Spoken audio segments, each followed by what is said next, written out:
दुनिया का हर धर्म मानवता का पाठ पढ़ाता है। दुनिया का हर धर्म कहता है कि इंसान एक, ईश्वर एक है। लेकिन जब धर्म की परिभाषा कुछ लोग अपने हिसाब से गढ़ने लगते हैं तो पैदा होता है धर्म संकट, और जिस पर जरूरी है कि दस्तक दी जाए।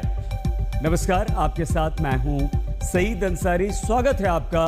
रात के 10 बज रहे हैं। आप आज तक पर दस्तक देख रहे हैं, जहां आज बात होगी उस धर्म और उस संकट के बीच की कहानी की, जिसमें धर्म का पालन करते नागरिक हैं जो धर्म के नाम पर ही पैदा किए गए संकट से निकलकर भारत पहुंचे हैं और पहुंचते हैं। सिख धर्म जो गुरु का मार्ग अपनाता है और तालिबान जो आतंक के रास्ते पर चलता है। इन दोनों तस्वीरों के द्वारा आज आपको पहली रिपोर्ट में हम बताएंगे कि धर्म का असली मतलब क्या है। धर्म का सम्मान सिखाती तस्वीरों और धर्म का अपमान करते तालिबान की वो कहानी आज हमने आपके लिए तैयार की है, जिसमें सर पर श्री गुरु ग्रंथ साहिब को लेकर अफगानिस्तान से भारत आए सिखों की तस्वीर को इतिहास में याद रखा जाएगा, और सर पर धर्म के नाम पर अत्याचारी जुनून लेकर चलने वाले तालिबान को इतिहास कभी माफ नहीं करना चाहेगा। अफगानिस्तान के गजनी में इस गेट को तोड़ने की तस्वीर सामने आती है। तालिबानी अत्याचार का ये वीडियो सिर्फ एक गेट को क्रेन की मदद से तोड़ते तालिबानी अधर्म की हकीकत नहीं बताता, बल्कि ये वीडियो बताता है कि गजनी में इस्लामिक परंपरा, इस्लामिक संस्कृति और सांस्कृतिक विरासत का सम्मान भी करना तालिबान नहीं जानता। उसी अफगानिस्तान की राजधानी में काबुल एयरपोर्ट पर सोमवार को सामने आई इस तस्वीर ने बताया कि धर्म क्या है। तालिबानी क्रूरता से जन्म लेती त्रासदी की कहानियों के बीच सिर पर गुरु ग्रंथ साहिब को सम्मान के साथ लिए इन 3 सिखों की तस्वीर ने साबित किया कि जीवन जितना महत्वपूर्ण अपने धर्म के पूज्य ग्रंथ को माना जाता है।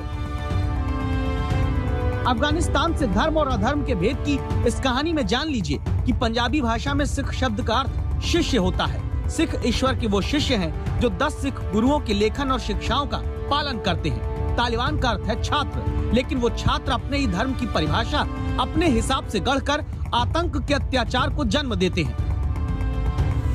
सबूत है ये वीडियो, जिसमें काबुल में आम अफगानी नागरिक को बंदूक से मारता और ढकेलता तालिबान यानी छात्र नजर आता है। जहां इंसान और इंसानियत दोनों की कीमत धर्म के नाम पर सत्ता चलाने चला तालिबान नहीं करना जानता।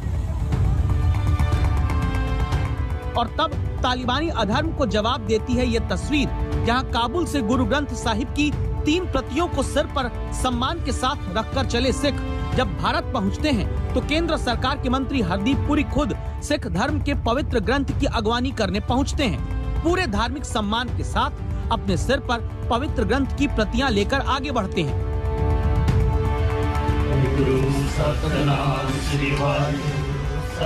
नंगे पांव, दिल में संपूर्ण आस्था का भाव और जुबान पर अपने ईश्वर का सुमिरन करती दिल्ली की ये तस्वीर बताती है कि अफगानिस्तान में धर्म के नाम पर फैलाए जा रहे अत्याचारी संकट के बीच न सिर्फ अफगानी सिखों को बचाकर लाने वाले धर्म का पालन हो रहा है, बल्कि आदि ग्रंथ सिख धर्म में जिसे कहा गया उस गुरु ग्रंथ साहिब की पवित्रता का भी पालन तालिबान के क्रूर शासन से निकाल कर किया जा रहा है।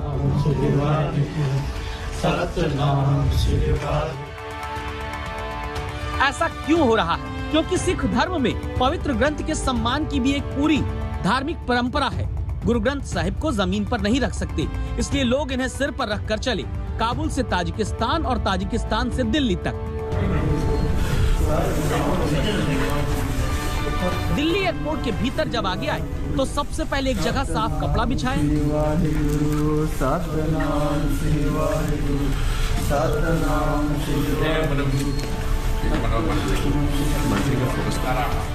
जिसे शीश नवाकर शीश चढ़ाकर सम्मान से लाया गया उस पवित्र ग्रंथ को फिर रखा। और अब संभव है कि काबुल से आई सिख धर्म में आस्था की सर्वोच्च 3 प्रतियों को देखकर आप ये सोचें कि इन्हें क्यों लाया गया। अफगानिस्तान में कहां से लाया गया, इन्हें आगे ले जाने की क्या परंपरा है, इसका जवाब दिल्ली एयरपोर्ट पर बाहर आज तक संवाददाता अनीशा माथुर ने पता किया। ये जो 3 गुरुद्वारों से गुरु ग्रंथ साहिब की प्रतिलिपि आई है, इन गुरुद्वारों की क्या सिग्निफिकेंस है? कंधार का गुरुद्वारा एक जो कंधार का गुरुद्वारा है वहाँ से आए हैं, एक जो चकमनी साहिब गुरुद्वारा वहाँ से आए हैं।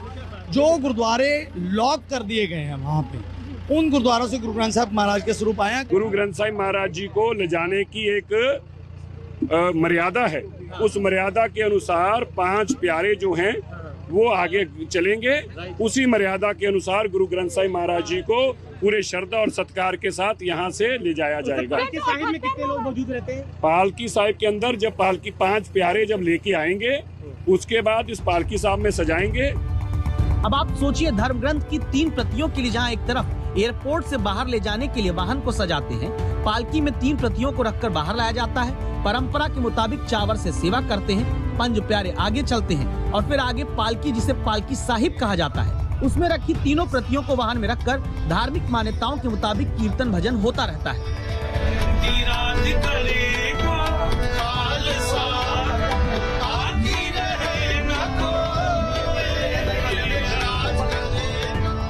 और अब धर्म के सम्मान की इन्हीं तस्वीरों को ध्यान में रखकर देखिए अफगानिस्तान के काबुल एयरपोर्ट के इस वीडियो को, जहां तालिबान अपनी धार्मिक पुस्तक क्या इंसान का भी सम्मान करता नहीं दिखता।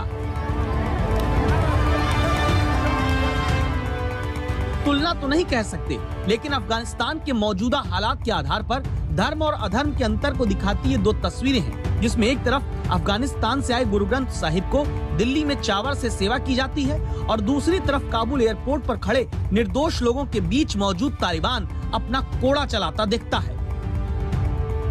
इसीलिए आज तक संवाददाता अनीशा ने उन्हीं हिम्मत सिंह से दिल्ली में बात की, जो काबुल एयरपोर्ट पर सिर माथे पर गुरु ग्रंथ साहिब लेकर चले और पूछा उनसे क्या धर्म की अफगानिस्तान की हालत क्या है।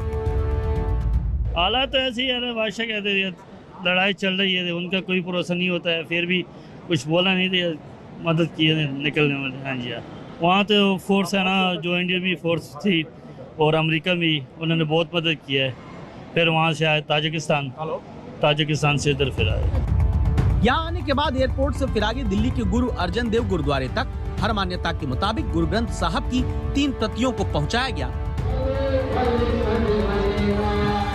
अरदास हुई और फिर सम्मान के साथ उन्हें स्थापित किया गया।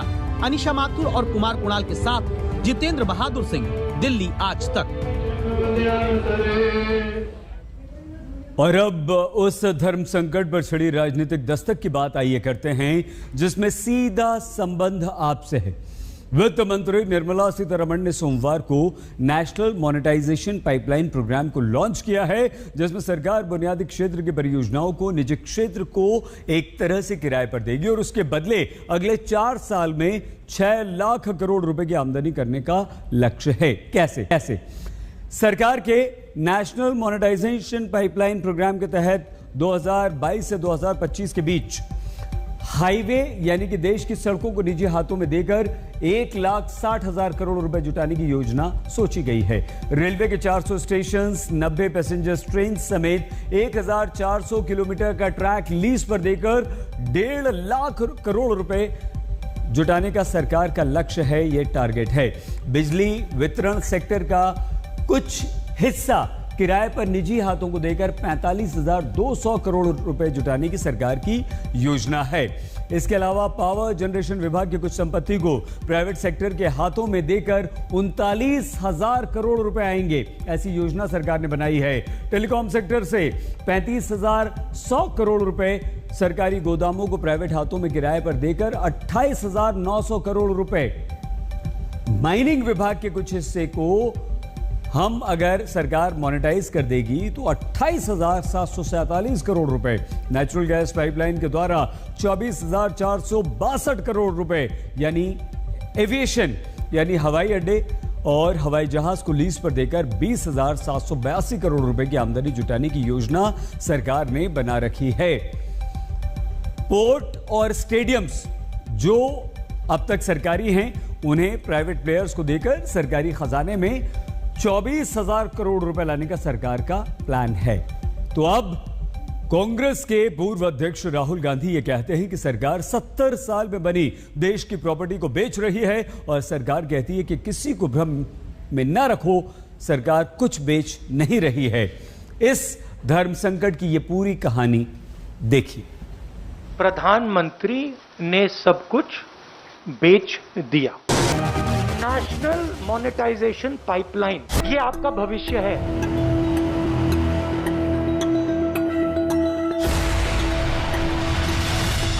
मुंबई पुणे एक्सप्रेसवे में मोनेटाइजेशन किया 8,000 करोड़ का। क्या राहुल गांधी का ये आरोप है कि उनकी सरकार ने महाराष्ट्र में एक्सप्रेसवे बेच दी? ये जो आपका भविष्य है, इसको बेचा जा रहा है। तो क्या राहुल गांधी का ये आरोप है कि उनकी माताजी जिस सरकार की मुखिया थी, उस सरकार ने रोड, रेल और साथ ही एयरपोर्ट बेच डाला?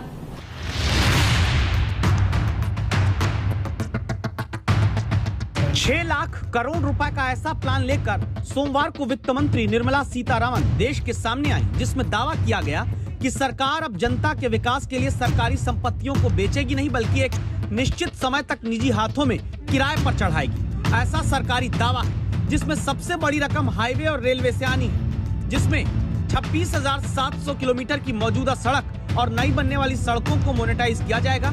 यानी ये सड़कें निजी कंपनियों को देकर सरकार पैसा जुटाएगी। इसी तरह सरकार अगले 4 साल में 400 railway station, 90 passenger train, 1400 kilometre का रेलवे ट्रैक, 700 किलोमीटर का कोंकण रेलवे, 15 रेलवे स्टेडियम और रेलवे के 265 गोदाम भी 4 साल के लिए किराए पर प्राइवेट लोगों को देकर पैसा जुटाना चाहती है। अब निजीकरण के इस पाइपलाइन प्रोग्राम में कांग्रेस सरकारी संपत्तियों को बेचकर जनता का रोजगार छीनने वाला छेद बता रही है। 400 स्टेशन, 150 ट्रेनें, रेलवे ट्रैक और वुडशेड। और जो हमारे रेलवेज के एम्प्लॉई हैं, आप भी बात समझ लीजिए, जब ये रेलवे से छीनकर किसी प्राइवेट एंटिटी को दिया जाएगा तो आप समझ लीजिए आपके रोजगार का क्या होने वाला है। साल 2008 में नई दिल्ली रेलवे स्टेशन के संदर्भ में एक आरएफपी तब घोषित हुआ जब केंद्र में कांग्रेस की सरकार थी। तो क्या राहुल गांधी का ये आरोप है कि उनकी माताजी जिस सरकार की मुखिया थी, उस सरकार ने रोड, रेल और साथ ही एयरपोर्ट बेच डाला? सवाल उठता है कि हाईवे और रेलवे ही नहीं, बल्कि बिजली और टेलीकॉम सेक्टर से लेकर सरकारी गोदाम और स्टेडियम तक को सरकार निजी हाथों में तय समय के लिए देकर पैसा जुटाने वाली ये मोनेटाइजेशन पॉलिसी लेकर आ क्यों रही है? क्या इसका कारण उन सरकारी संपत्तियों का इस्तेमाल निजी हाथों से कराना है, जहां पैसा जनता का लग चुका है लेकिन पूरा फायदा नहीं मिल रहा? बीएसएनएल का उदाहरण लेते हैं। देश में किसी भी प्राइवेट टेलीकॉम कंपनी के मुकाबले सबसे ज्यादा 65,000 कर्मचारी काम करते हैं, जिससे सरकार के तमाम संसाधनों का फायदा मिलने के बावजूद बीएसएनएल 2019-20 में 15,000 करोड़ रुपए के घाटे में रही और 20-21 में 27,000 करोड़ के कर्ज में। बीएसएनएल की तरह तमाम दूसरे सेक्टर में प्राइवेट कंपनियों के मुकाबले ज्यादा संसाधन और सुविधा मिलने के बावजूद हालत ये कि 2018 में जहां पब्लिक सेक्टर इंटरप्राइजेज ने 1 रुपए के निवेश पर सिर्फ 14 पैसे कमा कर दिए, वहीं अब सरकारी कंपनियां 1 रुपए का निवेश पाने पर सिर्फ 3 पैसे ही कमा कर देश को दे रही हैं। एयर इंडिया 8,475 करोड़ के घाटे में है। राष्ट्रीय इस्पात निगम लिमिटेड 3,910 करोड़ रुपए के घाटे में, एमटीएनएल 3,696 करोड़ के घाटे में दबी है और Bharat heavy electricals limited 1,473 crore के घाटे में चल रही है। अब सरकार कहती है कि वैसी ही कंपनियों और विभागों की संपत्ति को एक निश्चित समय के लिए प्राइवेट लोगों को किराए पर देकर मुनाफे का पैसा जुटाएगी, लेकिन राहुल गांधी से कुछ चुनिंदा लोगों को फायदा पहुंचाने वाली सरकारी पाइपलाइन करार देते हैं। ये जो एसेट्स हैं, इनको बनाने में 70 साल लगे हैं और इनको बनाने में हिंदुस्तान की जनता ने लाखों करोड़ रुपए अपना पैसा डाला है। ये पूरा का पूरा 3-4 लोगों के हवाले किया जा रहा है। आज जिस प्रकार की पॉलिटिकल हिपोक्रेसी का उन्होंने दर्शन दिया, वो इस बात को साबित करता है कि ट्रांसपेरेंटली जिस सरकार ने राष्ट्र की तिजोरी को भरने का काम किया और कांग्रेस के लुटेरों से सुरक्षित किया, उस सरकार पर छीटाकशी करने का राहुल गांधी जी का प्रयास है। राजनीति से अलग अब हम यहाँ ये सीधे जानना चाहते थे कि जनता को ऐसे प्रोग्राम से फायदा होगा या नुकसान। हमने लेफ्ट के नेता नीलोत्पल बसु और आर्थिक मामलों के जानकार आकाश जिंदल से इस बारे में बात की। इसमें कोई फायदा का कोई सवाल ही नहीं है, क्योंकि ये सरकार घर का जो सामान है ये बेच रहा है घर चलाने के लिए। तो इससे तो नया कोई एसेट क्रिएशन होगा नहीं, ना ही उसके चलते आर्थिक गतिविधि ऐसा होगा। इससे जो होगा सरकार के नज़दीक जो कॉरपोरेट्स हैं, जैसे हम देखें हैं पहले हवाई अड्डे के बारे में हुआ है, दूसरे जो नेशनल एसेट्स के बारे में हुआ है, वही होने जा रहा है। अब हम सब जानते हैं बहुत बार सरकारी महकमों में या सरकारी ऑर्गेनाइजेशन पे रेड टेपिज्म के, लाल फीताशाही यानी काम को डिले करने के एलिगेशंस लगते रहे हैं। कई बार सरकारी ऑर्गेनाइजेशन पे करप्शन के भी एलिगेशन लगते रहे हैं, जबकि प्राइवेटाइजेशन एफिशिएंसी के लिए, प्राइवेट सेक्टर एफिशिएंसी के लिए, प्रॉफिटेबिलिटी के लिए जाना जाता है। प्राइवेट और सरकारी के बीच छिड़ी राजनीतिक बहस के बीच एक ऐसी खबर जिससे निजीकरण के फायदे की बात कही जा सकती है, क्योंकि प्राइवेट ट्रेन तेजस लेट पहुंची तो यात्रियों को लाखों रुपए का रिफंड देना पड़ा। लेकिन सवाल यहां पर यह है कि प्राइवेट ट्रेन लेट चले रिफंड मिलेगा, तो सरकारी ट्रेन के लेट होने पर आपको और हमें रिफंड क्यों नहीं मिलता? यात्रीगण कृपया ध्यान दें, देश की पहली प्राइवेट ट्रेन तेजस लेट हुई तो प्रति यात्री भरना पड़ रहा है 250 रुपए का हर्जाना।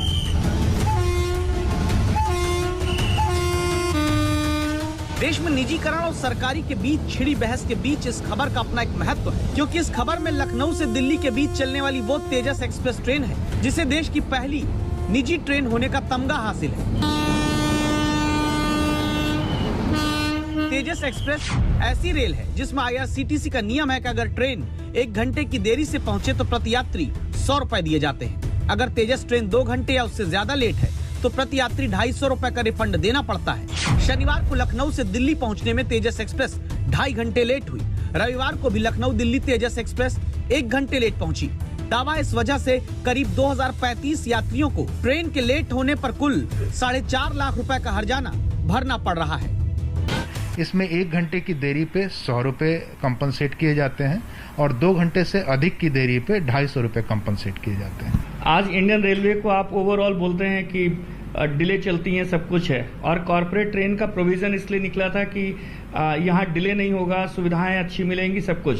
अगर इस तरीके की कंडीशन है तो फिर स्वर्ण शताब्दी was not bad, that was not bad, सब कुछ सेम था।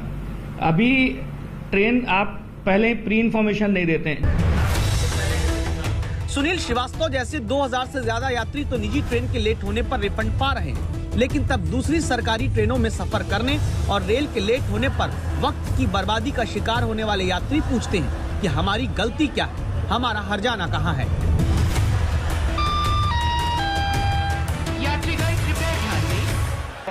कितनी दिक्कतें आती हैं, क्या इस समय आपको दिख रहा है कि आपकी ट्रेन लेट हो रही है, कितना किस तरीके का चल रहा है? सर हमारी ट्रेन तो अभी रात की है तो अब हमें उतना प्रॉब्लम नहीं हो रहा है, लेकिन अब जिसकी मतलब एग्जैक्ट उसने 4 बजे से 5 बजे की ट्रेन की होगी बुक, 4 बजे कहीं और से आए फिर 5 बजे कहीं और से जाना है, तो उनके लिए प्रॉब्लम हो जाएगी ना कि ट्रेन मिस हो सकती है। तो ये एक बहुत बड़ा इश्यू है हमारे लिए।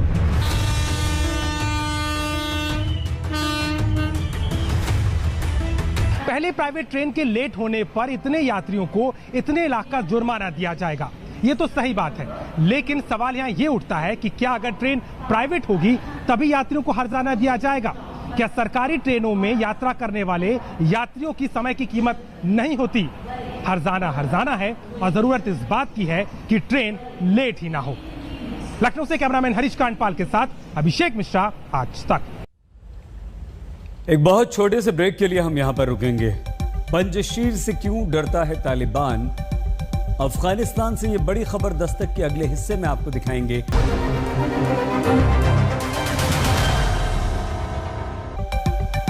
दस्तक में एक बार फिर से आपका स्वागत। तालिबान के प्रवक्ता ज़बीउल्लाह मुजाहिद ने बस सबसे कुछ ही देर पहले एक प्रेस कॉन्फ्रेंस की और तालिबान पंजशीर के मुद्दे का शांतिपूर्ण समाधान चाहता है। इसी से जुड़ी ताज़ा खबर भी हम आपको आइए बता देते हैं। बड़ी खबर, ब्रेकिंग न्यूज़ ये कि तालिबान ने पंजशीर के नॉर्थ अलायंस के नेता अहमद मसूद से बातचीत शुरू कर दी है। तालिबान की तरफ से एक प्रतिनिधिमंडल पंजशीर गया और अहमद मसूद से इस समय बातचीत चल रही है। तालिबान की कोशिश अहमद मसूद को अपनी सरकार में शामिल करने की है ताकि अफगानिस्तान में वो शांति से अपनी सरकार बना सके। तो पंजशीर के मुद्दे पर इस समय तालिबान बातचीत कर रहा है, लेकिन सवाल यह है कि 1 लाख के करीब आतंकी वाला तालिबान 9000 सैनिकों के नेता अहमद मसूद को शांति का राग क्यों सुना रहा है? क्या इसके पीछे कारण पंजशीर को लेकर तालिबान की नाकामी है? ये साल 2000 का अफगानिस्तान है, वो वक्त जब सारा अफगानिस्तान तालिबान के कंट्रोल में था सिवाय पंजशीर के। अब 12 साल बाद का अफगानिस्तान देखिए। वो दौर जब अफगानिस्तान अमेरिकी फौज के हवाले था, काबुल में सरकार थी और हामिद करजई राष्ट्रपति थे। इस वक्त तालिबान अफगानिस्तान के पाकिस्तान से लगे इलाकों में मजबूत था, लेकिन पंजशीर उसके प्रभाव से कोसों दूर था। साल 2021 तालिबान की वापसी का साल। पूरा अफगानिस्तान तालिबान के शिकंजे में है सिवाय पंजशीर के। पंजशीर तालिबान के खिलाफ वो किला है जो अब भी तन कर खड़ा है। जब सारे अफगानिस्तान ने तालिबान के आगे सिर झुका दिया है, तब पंजशीर तालिबान को झकझोर रहा है। इसीलिए तालिबान ने रविवार को इस खूबसूरत सूबे को जीतने के लिए अपने आतंकवादियों के जत्थे को बहुत जोर शोर से रवाना किया।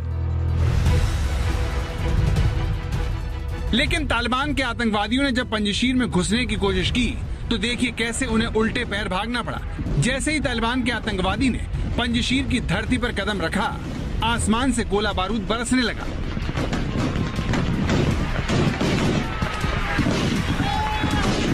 तालिबान को सबक सिखाने वाला पंजशीर क्या है, अब उसे समझने के लिए दूसरा वीडियो भी देख लीजिए। 12 सेकंड के इस वीडियो में तालिबान के आतंकवादी एक गाड़ी के पास खड़े हैं, लेकिन देखते ही देखते तालिबानी मिट्टी में मिल जाते हैं। तालिबान के लिए तस्वीर किसी झटके से कम नहीं है, क्योंकि जो तालिबान अमेरिकी फौज के हथियारों से लैस हो चुका हो, जिसके पास अमेरिकी अटैक हेलीकॉप्टर और टैंक हो, वो तालिबान पंजशीर में आकर चींटियों की तरह क्यों कुचला जा रहा है? और इसी से आगे का सवाल पैदा होता है कि क्या पंजशीर में इस बार कदम नहीं रख पाएगा तालिबान? क्या तालिबान के खिलाफ विद्रोह की चिंगारी साबित होने जा रहा है पंजशीर? तालिबान की आंखों में आंखें डालकर ललकारने वाले अफगानिस्तान के पूर्व उपराष्ट्रपति अमीरुल्लाह सालेह दावा करते हैं कि इस बार भी पंजशीर तालिबान के सामने घुटने नहीं टेकेगा। पंजशीर घाटी में वॉलीबॉल खेलकर पंजशीर के लड़ाकों का उत्साह बढ़ाने वाले अमीरुल्लाह सालेह ने आज तक से एक्सक्लूसिव बातचीत में दावा किया कि वो किसी भी कीमत पर अफगानिस्तान को तालिबानिस्तान बनने नहीं देंगे। How will you fight? Taliban wants the emirate and you want a democracy. You see, we do not want dictatorship. We want the pluralism in Afghanistan to survive. We want the Afghan people to have a say. We want the identity of individuals, of the communities, of all ethnic groups of Afghanistan. We want the Afghan fabric, societal fabric, to stay alive. We do not want Afghanistan to become Talibanistan. That's what the Taliban are trying to establish. They're destroying Afghanistan and they want to establish Talibanistan. That will not happen. So our political objectives are very, very clear. We prefer negotiations, but as I said, the negotiations must be very meaningful, and it should not be like Doha style to legitimize the Taliban oppression and not to stop their barbaric military onslaught. Thank you very much. Kabul से ठीक 125 kilometre दूर पंजशीर की आजाद घाटियों में बैठकर अमीरुल्लाह सालेह ये बातें इसलिए कर रहे हैं क्योंकि उनके साथ अहमद मसूद खड़े हैं, जिनके नेतृत्व में पंजशीर का बच्चा बच्चा तालिबानियों के खिलाफ जंग लड़ने को तैयार है। मैं अपने गढ़ में हूँ, मैं अपने इलाके पंजशीर घाटी में हूँ। पंजशीर घाटी के लोग पूरी तरह एकजुट हैं। वो घाटी की रक्षा करना चाहते हैं, वो लड़ने को तैयार हैं और किसी भी अधिनायकवादी सत्ता के खिलाफ खड़े हैं। लेकिन जिस तरह से अफगानिस्तान के बाकी 33 राज्यों ने तालिबान के आगे घुटने टेके, उसे देखते हुए सबसे बड़ा सवाल यही है कि क्या तालिबान का मुकाबला कर पाएगी पंजशीर घाटी, क्योंकि तालिबान इस बार जीत के लिए कुछ भी करने को तैयार है। अमीरुल्लाह सालेह ने ट्वीट कर बताया, तालिबान अंदराब घाटी में खाना और ईंधन नहीं आने दे रहा है। मानवीय स्थिति बेहद खराब हो चुकी है। हजारों महिलाएं और बच्चे पहाड़ों को छोड़कर जा चुके हैं। 2 दिनों में तालिबान ने बच्चों और बुजुर्गों को अगवा किया है। आतंकी इनका इस्तेमाल ढाल की तरह कर रहे हैं ताकि वो खुलेआम घूम सके और घर घर जाकर तलाशी ले सके। तो तालिबान ने पंजशीर में अत्याचार शुरू कर दिया है ताकि जल्द से जल्द विरोध की इकलौती आवाज को दबाया जा सके। गौरव सावंत, दिल्ली, आज तक। पंजशीर से सिर्फ तालिबान को ही खाली हाथ नहीं लौटना पड़ा। सोवियत संघ जब अफगानिस्तान आया था तो उसने भी पंजशीर पर कब्जा करने के लिए पंजशीर पर 1-2 बार नहीं बल्कि 9 बार हमला किया था, लेकिन उसे नाकामी हासिल हुई थी। सवाल लेकिन यह है कि अमेरिकी हथियारों से लैस तालिबान को क्या पंजशीर रोकने की शक्ति रखता है?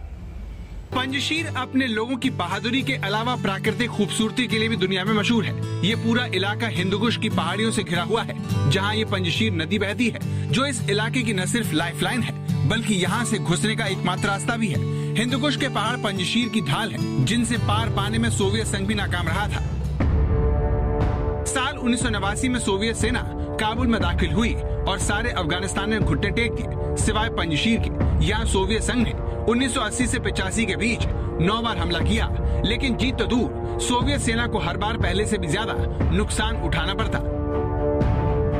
आज भी पंजशीर में खड़े ये टैंक सोवियत सेना की हार की याद दिलाते हैं। अहमद शाह मसूद के नेतृत्व में सोवियत संघ की सेना को पंजशीर के लोगों ने हराया और उन्हें शेर पंजशीर की उपाधि दी। अहमद शाह मसूद के बाद अब उनका बेटा अहमद मसूद पिता के नक्शे कदम पर चलते हुए तालिबान को चुनौती दे रहा है। अहमद मसूद ने वॉशिंगटन पोस्ट में लिखा, मैं पंजशीर घाटी से लिख रहा हूँ, मैं अपने पिता के नक्शे कदम पर चलने को तैयार हूँ। मुजाहिदीन लड़ा के एक बार फिर से तालिबान से लड़ने को तैयार है। हमारे पास गोला बारूद और हथियारों के भंडार हैं, जिन्हें मैं अपने पिता के समय से ही जमा करता रहा हूँ, क्योंकि हम जानते हैं कि ये दिन आ सकता है। तो पंजशीर तालिबान से जंग की तैयारी बरसों से कर रहा है। इसीलिए जब तालिबान ने उसकी तरफ बुरी नजर से देखा तो अहमद मसूद की सेना तुरंत तैनात हो गई। पंजशीर में अहमद मसूद ने लगभग 9000 सैनिकों की एक टुकड़ी को तालिबान के खिलाफ इकट्ठा कर लिया।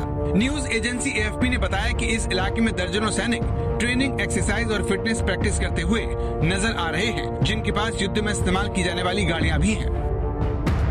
लेकिन जानकार मानते हैं कि सिर्फ 9000 सैनिकों से अहमद मसूद तालिबान से नहीं लड़ सकते।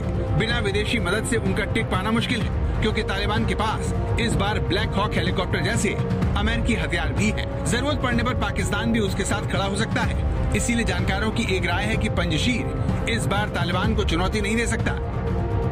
इसके अलावा अहमद मसूद के पिता के सभी बड़े सहयोगी तालिबान के साथ हो गए हैं।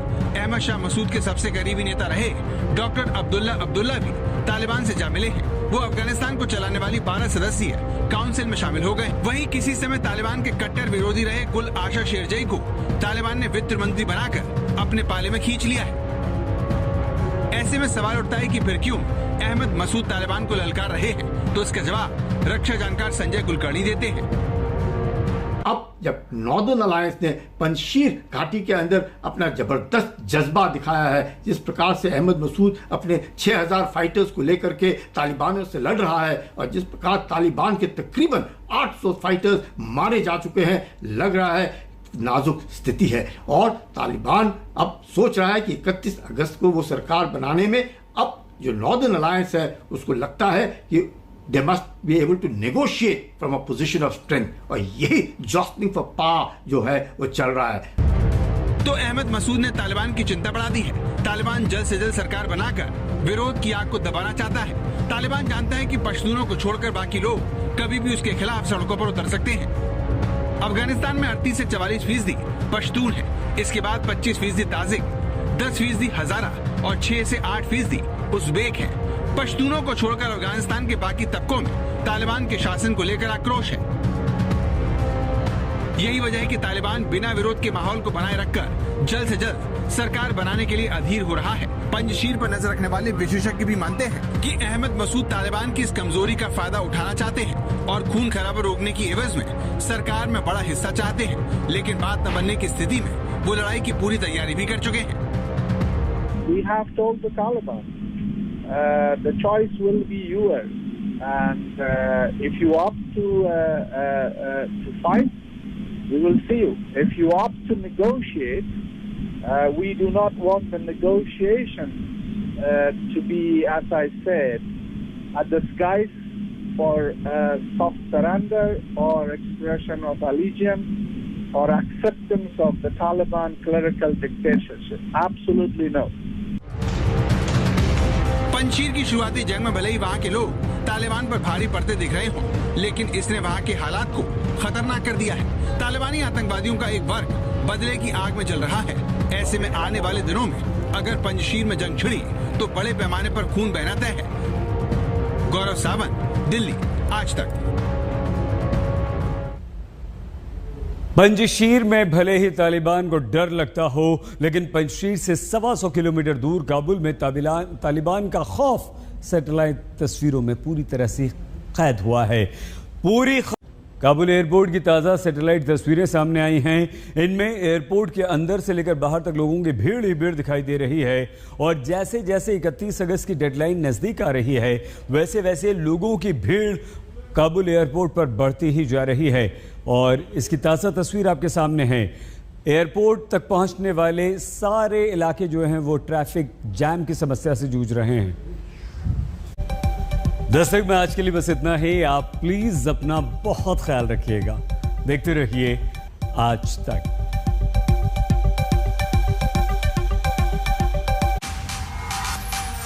आज तक